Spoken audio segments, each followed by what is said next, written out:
కార్తీక మాసంలో చాలా విశేషంగా కార్తీక సోమవారం రోజున శివుడికి, పరమశివుడికి చాలా ప్రీతికరమైన రోజు. ఈ రోజున ఉదయము సాయంత్రము రుద్రాభిషేకం చేయడం,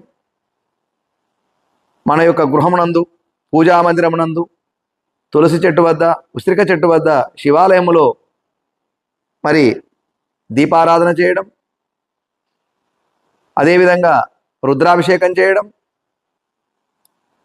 స్వామివారిని, శివుడిని బిల్వదళముల చేత అభిషేకం చేయడం, తెల్ల జిల్లేడు పూల చేత అర్చించడం అనేటువంటిది చాలా పుణ్యప్రదమైనటువంటిది. ఈ విధంగా చేయడం వలన మరి అపమృత్యు దోషాలు, అపమృత్యు బాధలన్నీ కూడా తొలగిపోతూ ఉంటాయి.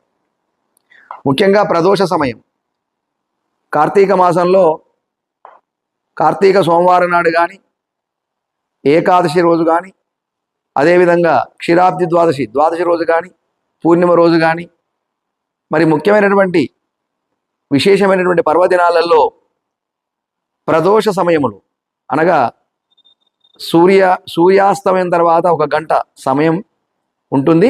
సూర్య అస్తమయం అయిన తర్వాత 1 గంట సమయం ప్రదోష సమయం ఉంటుంది, ప్రదోష కాలం ఉంటుంది. ఆ ప్రదోష కాలంలో మరి పరమశివుడికి, ఆ మహాదేవునికి, శివలింగమునకు రుద్రాభిషేకం చేయడం, బిల్వదళములతో పూజించడం, అదేవిధంగా నమకం చమకం పారాయణం చేయడం, ఇలాంటివన్నీ కూడా చాలా మంచి విశేష ఫలితాన్ని ఇస్తూ ఉంటాయి.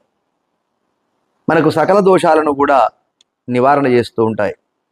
కనుక అంతటి పరమ పవిత్రమైనటువంటి కార్తీక మాసంలో మనం శివుణ్ణి ఆరాధన చేయడం అనేటువంటిది